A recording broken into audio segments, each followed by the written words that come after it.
Assalamualaikum warahmatullahi wabarakatuh. A'udzubillahi minasyaitonir rajim. Bismillahirrahmanirrahim. Alhamdulillahilladzi hadana li hada wa ma kunna linahtadiya laula an hadanallah. Asyhadu an la ilaha illallah wa la syarikalah wa asyhadu anna Muhammadan abduhu wa rasuluh la nabiyya ba'dah.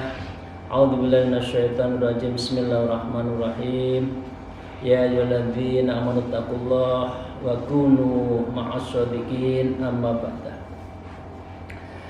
Para jamaah salikin, kolega, sahabat, para alim, para ulama, para habaib, izin hari ini kita melanjutkan ngaji kitab Tajul Arus. Sebelumnya mari kita bersyukur pada Allah Subhanahu wa taala atas rahmat, karunia dan nikmatnya yang telah diberikan kepada kita yang tiada tara. Sholawat serta salam semoga terlimpahkan ke haribaan kekasih Allah, tempat kita untuk memohon syafaatul uzma Rasulullah Nabi Muhammad sallallahu alaihi wasallam. Biqouli Allahumma shalli wa sallim wa barik alaihi. Para jamaah rahimakumullah, minggu lalu kita tutup wa alaju mimma yatra'u alaihi minal hawa kana afdal mimman yukthiru minas sholati was shaum.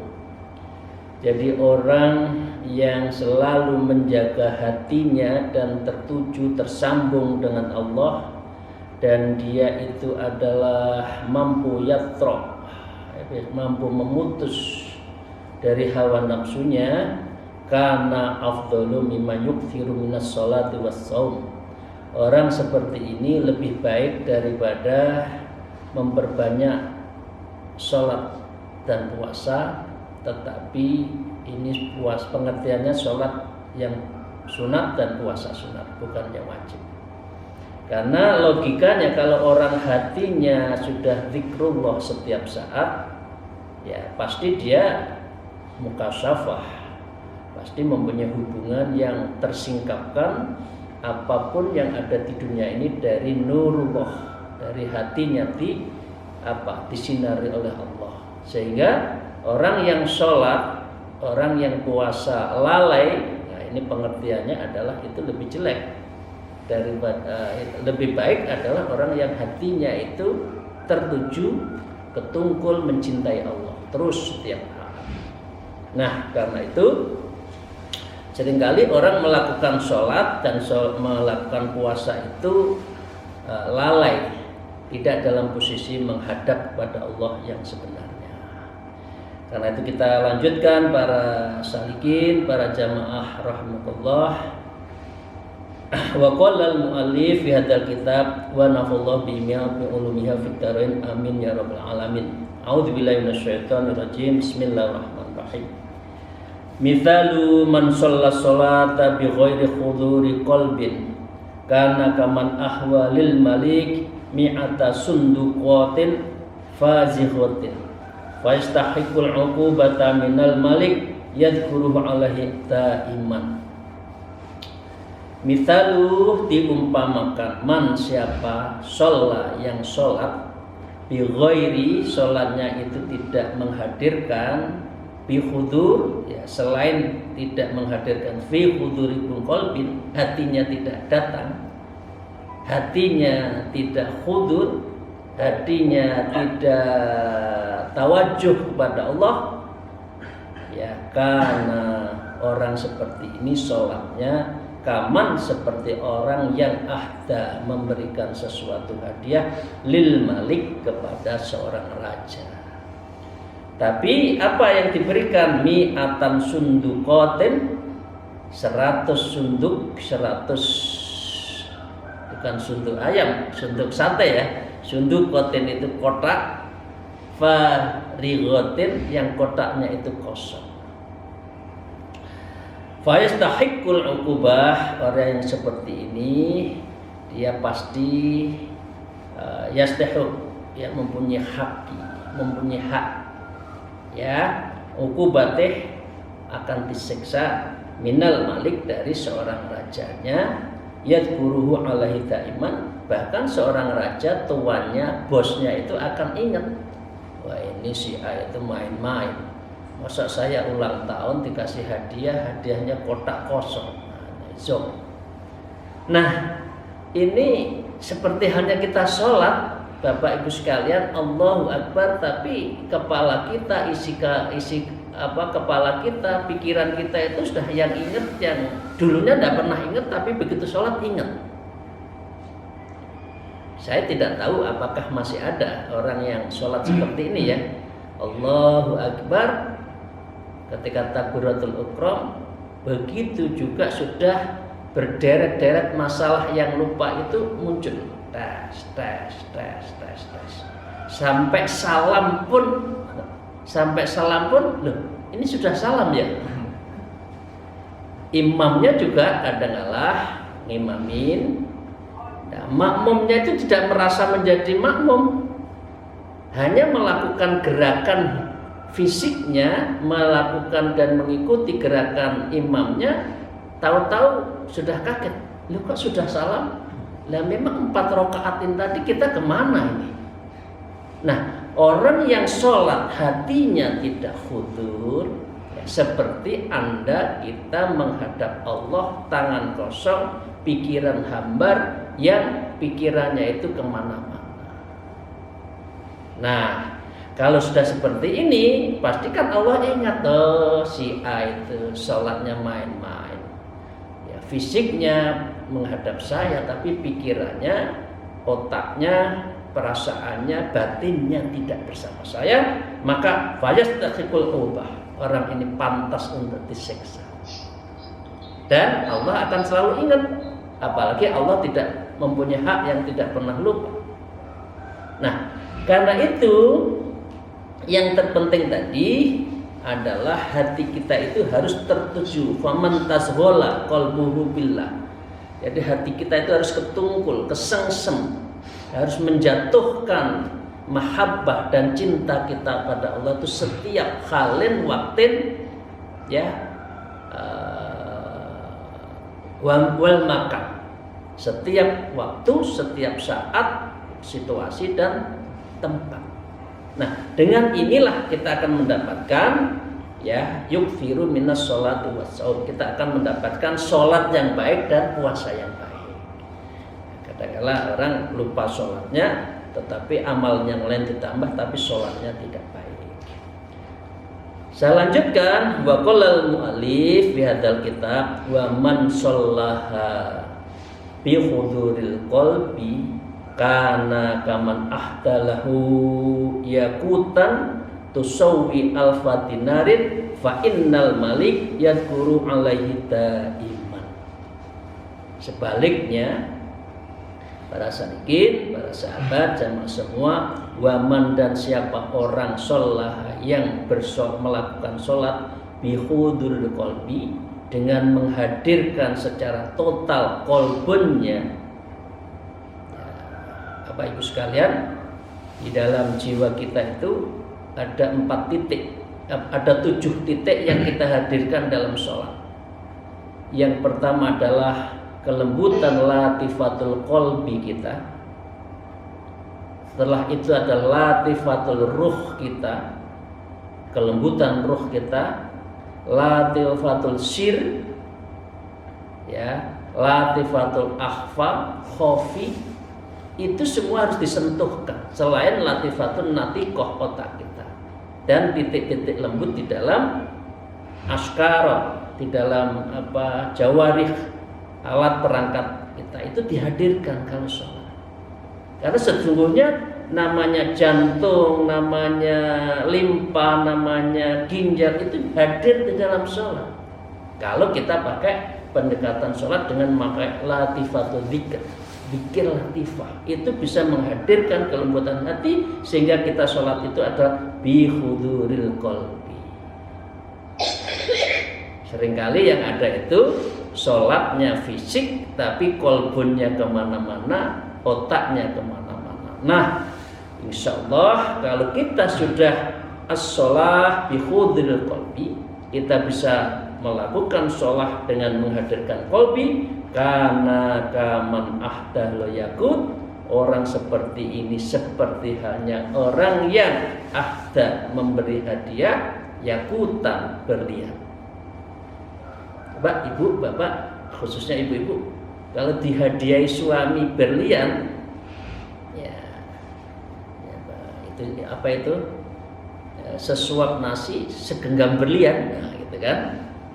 Kira-kira seneng nggak ibu-ibu kita semua dihadiahi oleh seseorang namanya seberkas, bukan seberkas ya, segenggam berlian. Ini jangankan segenggam berlian, ini yakutan, satu yakut saja, satu berlian saja, satu diamond saja, tusawwiri alfa dinarin, ini harganya seperti halnya alfa dinarin, 1000 dinar. Nah, kalau seseorang al-malik tadi diberi hadiah berlian diamond, ya, fa innakal malik, maka orang raja itu yadguru, yang mesti ingat dong, oh ini orangnya baik ini, oh ini serius menghadap saya, serius dialog dengan saya, dialog dalam di dalam fil qalbi, ya. Yadkuruhu, pasti ingat, alaiha, kepada orang tersebut itu apa? Daiman, terus menerus. Jadi coba bayangkan kalau Allah selalu ingat kepada kita setiap saat, apa? Kalau tidak keberkahan, kalau tidak apa? Kalau tidak rahmatnya yang diberikan kepada kita, ya, Bapak Ibu sekalian.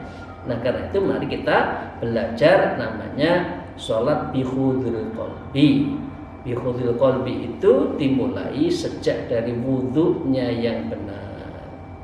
Kemudian sebelum sholat, ya ta'awud dan sebagainya. Tapi mengosongkan diri satu sejenak itu penting. Jadi istilahnya kalau orang suluk namanya ini adalah wukuf sebentar. Wukuf celeng sampai ngosongkan pikiran, baru niat.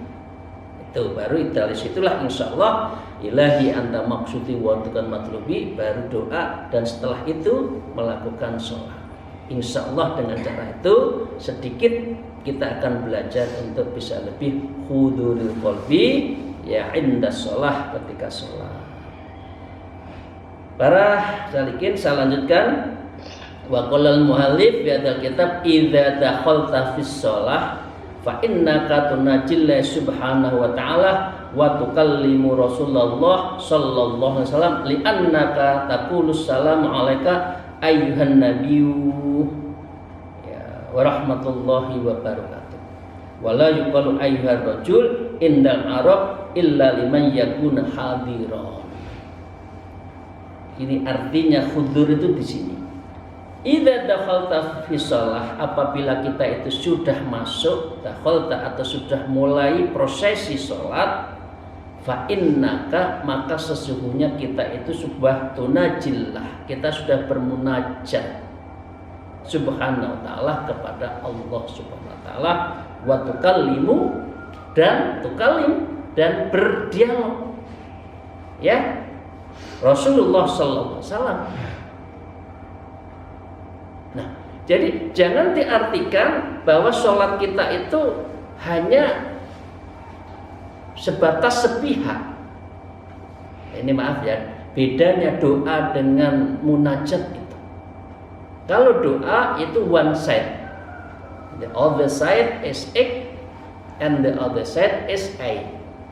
Tapi kalau munajat itu both, between Allah, between me and Allah, antara kita dengan Allah, itu munajat. Munajat itu berarti ada proses dialog dan kita hadir secara fisik di hadapan Allah. Itu namanya munajat. La ilaha illa anta subhanaka inni kuntu minadh dhalimin. Ya Allah, tidak ada Tuhan selain Engkau, sungguh saya akan zalim. Karena ada lagi ya, doanya siapa? Gunawan itu apa? Ilahi lastu fil firdausi a'la wala aqwa 'alan nar jahim, ya Allah. Saya enggak pantas di surga. Tapi saya nggak kuat di neraka. Siapa lagi kalau tidak diampuni Engkau ya Allah? Nah itu munajat. Jadi doa yang bagus itu adalah perpaduan antara munajat dengan doa. Jadi kalau doa itu sepihak, kalau munajat itu ada proses mengeluh-elukan Allah baru minta. Wa anta khairur rahimin misalkan ya. Misalkan baru berikan kasih sayang pada saya. Dan sebagainya itu namanya munajat. Wa tukallimullah Rasulullah, dan kita juga tukallimu, dan kita ini adalah bertatakalam, sedang berdialog, sedang kita itu adalah melakukan apa? Melakukan proses menghadap Rasulullah, karena kita itu adalah sedang matur. Maturnya apa? Ya ayyuhan nabiyyu wa rahmatullahi wa barakatuh. Itu di dalam salat, dalam tasahud kan? Yani ayyuhan nabiyyu, wahai nabi, wa rahmatullah, moga kerahmatanmu dan keberkahan Allah selalu untuk. Nah, kita itu membaca at-tahiyat dan seterusnya itu tidak ngerti artinya. Padahal ini adalah ayyuhan nabi, wahai nabiku, saya hadir. Wahai Allah, saya bertawajuh. Wahai Rasulullah, saya bersamamu menghadap Allah.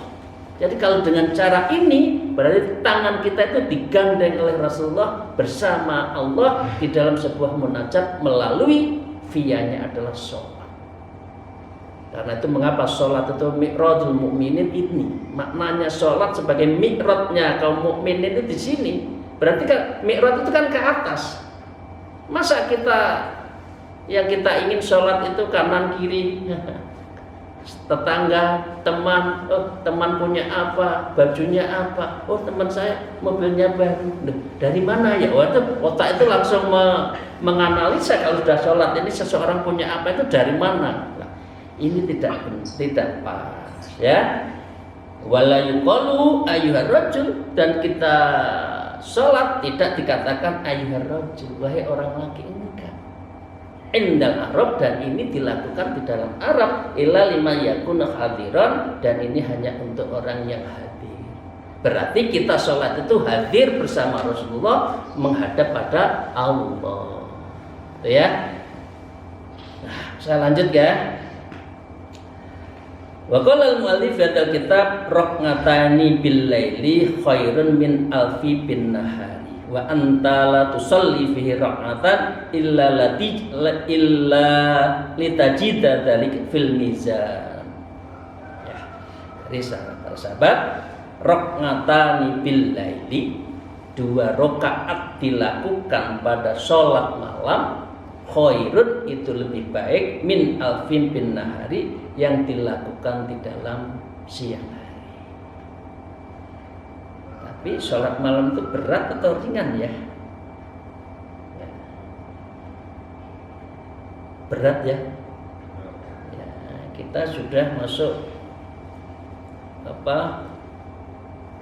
kamar mandi, sudah buang air, wajah kita tidak dibasuhin dengan wudhu, alasannya enteng. Saya kalau wudhu tidak bisa tidur lagi. Banyak gitu itu. Jadi saking hati-hatinya terhadap air, begitu wudhu hanya cerit untuk pipis saja, untuk membasuh pipis, tapi tangan tidak dibasuh semua, apalagi wajah. Alasannya ada, kalau saya wudhu nanti sulit tidur, padahal sudah jam 2, nanti saya pusing pagi hari ya, kira-kira gitu ya. Saking beratnya sholat malam hari, dan mengapa sholat malam hari itu karena kita bertawajuh pada Allah, tidak ada orang tahu. Ya, itu lebih baik dari nahar. Kalau nahar itu kan pikiran kita habis sedang kerja, sholatnya lari-lari. Gimana akan lebih baik? Wa anta la tusalli fihi raqnata. Ini kalau seperti ini Anda tidak bisa sholat raqnata, ini yang lebih baik, ya. Illa litajadzalika fi mazanikah, dan itu adalah kalau Anda bisa melakukan sholat malam yang baik bertujuan untuk mendapatkan dalik sholat kita di malam hari itu ada fi mizanika untuk memperkuat amal baik kita. Mizan kita itu akan diblekin ya, bahasa Jawa ya, diblekin. Nih, tes amalmu baik, kamu akan masuk surga. Kira-kira gitu kan? Sampai si Imam Junaid mengatakan, saya tidak tahu. Setelah saya mimpi, amal saya itu banyak yang hangus kecuali sholat-sholat kita di malam hari. Sholat kita di lain, amalan kita di lain malam hari apa? Mungkin ada kepentingan orang, mungkin ada disisipi riya. Tapi kalau malam hari kan kita hanya dengan Allah. Nah, inilah maknanya dari apa? Dari maknanya sholat malam itu lebih baik. Wa qala al-mu'allif bi hadzal kitab wa hal yastari 'abdan illa lil hidmati hal ra'aita 'abdan yustara liyakula wa yanam ma anta illa 'abdun usturaita qallahu ta'ala innallaha astara minal mu'minina anfusahum wa amwalahum bi anna lahumul jannah. Wahai dari abdin, bukankah kamu itu membeli abdun hamba illa lil hikmah, kecuali untuk berkhidmah. Betul enggak? Kita punya pembantu, masa dia tidak membantu kita? Ya kan? Hal ra'aita 'abdan yustara liyakula wa yanam. Apakah engkau juga tahu bahwa abdan, seorang hamba itu juga dibeli dan dia butuh liyakula wa yanam, dia juga butuh makan dan minum. Nah, ini physically-nya, kalau kita punya pembantu ya istirahatnya yang cukup. Kalau saya menghendaki kerja itu jam 6 pagi, jam setengah 11 istirahat. Sampai siang makan. Ya kalau boleh jam 11 itu tidur kokolah lah, tidurnya Rasulullah jam segitu. Sehingga nanti sholat zuhur fresh, malam fresh. Ini caranya Rasulullah ya. Ma anta ila abdun ustarita, apakah engkau juga tidak tahu bahwa engkau itu adalah hamba yang dibeli oleh Allah? Jadi kalau kita punya pembantu itu adalah membantu kita, kita itu dibeli oleh Allah karena kita itu hambanya, kita itu budaknya Allah. Kira pengertiannya itu, qallallahu ta'ala, ya Allah telah berfirman, innallaha astara minal mu'minina anfusahum wa amwalahum. Sesungguhnya Allah telah membeli kita semua minal mu'minin, dari orang mukmin, anfusahum, dirinya, wa amwalahum, dan seluruh hartanya, bi anna lahumul jannah, dan itu semua dilakukan untuk apa? Untuk menghantarkanmu kepada surga. Ngono itu loh, manusia sudah diangkat hamba dan akan dihantar kepada surga, nggak gelem, nggak mau. Yang ada lupa pada Allah. Kita itu hamba mengaku raja seenaknya, bener nggak kira-kira kita ya? Padahal kita itu hamba Allah, abdun, tapi kita kepada Allah kadang-kadang menjadi raja. Dikongkon, disuruh nggak mau. Disuruh sholat nggak mau, disuruh zikir nggak mau, disuruh sholat malam ogah-ogahan. Padahal kita itu mestinya disuruh, seperti hanya kita itu menyuruh ketika saat pembantu-bantu kita ajar. Mereka mau, lah kita itu kok nggak mau, gitu loh. Sudah menjadi jelas jadi hambanya, tapi kok nggak mau. Nah, wa yuqatiluna fisabilillah wa yaqtuluna wa yuqtalun. Maka seseorang hamba Allah itu seharusnya adalah yuqatiluna, dia berjuang fisabilillah, di jalan Allah, wa fayaqtuluna wa yuqtalun, dia selalu memenangi peperangan baik. Maaf, ini pengertian jihad fisik ya, ini pengertian jihad fisik, yaitu dibunuh atau membunuh. Artinya lain, membunuh atau dibunuh nafsu kita. Kalau kita kalah, ya kita dibunuh oleh nafsu. Tapi kalau kita mampu, kita bunuh nafsu. Ini pengertian lain ya, yang non fisik.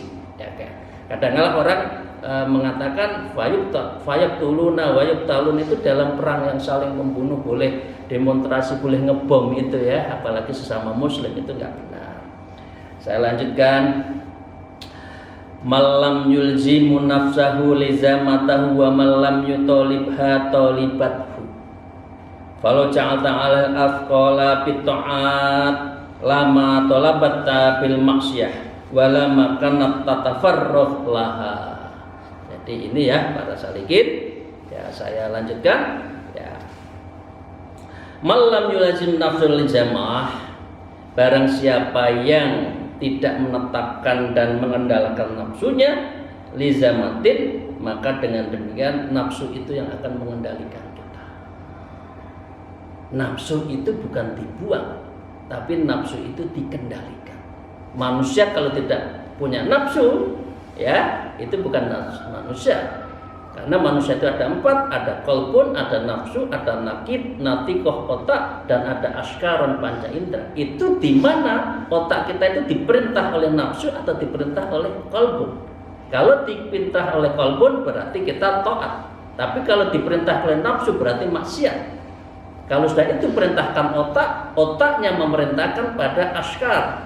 Mulut kita apa, kaki kita kemana, telinga kita kemana. Wa malam yutalibha talibatan, maka dengan demikian para salikin, barang siapa yang nafsunya akan mengajak seperti itu, maka dia akan mengajak pada maksiat.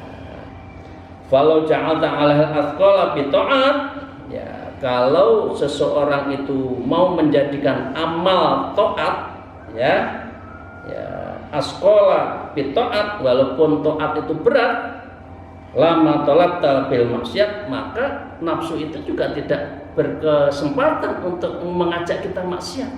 Gitu loh. Wala makanat tafarruq laha, dan dengan demikian nafsu itu akan kosong dan tidak mampu mengajak kita berbuat maksiat. Jadi dalam posisi ini kita itu dikendalikan atau mengandalkan. Kalau kita biarkan kesenangan nafsu kita, maka berarti kita akan dibimbing oleh nafsu dan kita adalah dalam posisi akan maksiat. Tetapi kalau nafsu kita kendalikan, kemudian seluruh jawarih badan, anggota badan kita itu untuk beramal, maka nafsu nggak sempat lagi. Nafsu menggoda mulut kita dikit terus. Nafsu menggoda telinga kita telinga mendengarkan murotal. Ya, makanan juga gitu. Oh jangan, ini haram. Nah itu kalau nafsu dikendalikan oleh hati. Nah, seringkali kebanyakan manusia itu adalah dikendalikan oleh apa? Oleh nafsu, tidak oleh hati. Demikian para salikin untuk sesi pertama. Semoga kita mendapatkan ridho maunah dari Allah Subhanahu wa taala dan kita belajar sholat bi huduril qalbi. Demikian akhirul kalam, wallahu muwaffiq ila aqwamit thariq. Wassalamualaikum warahmatullahi wabarakatuh.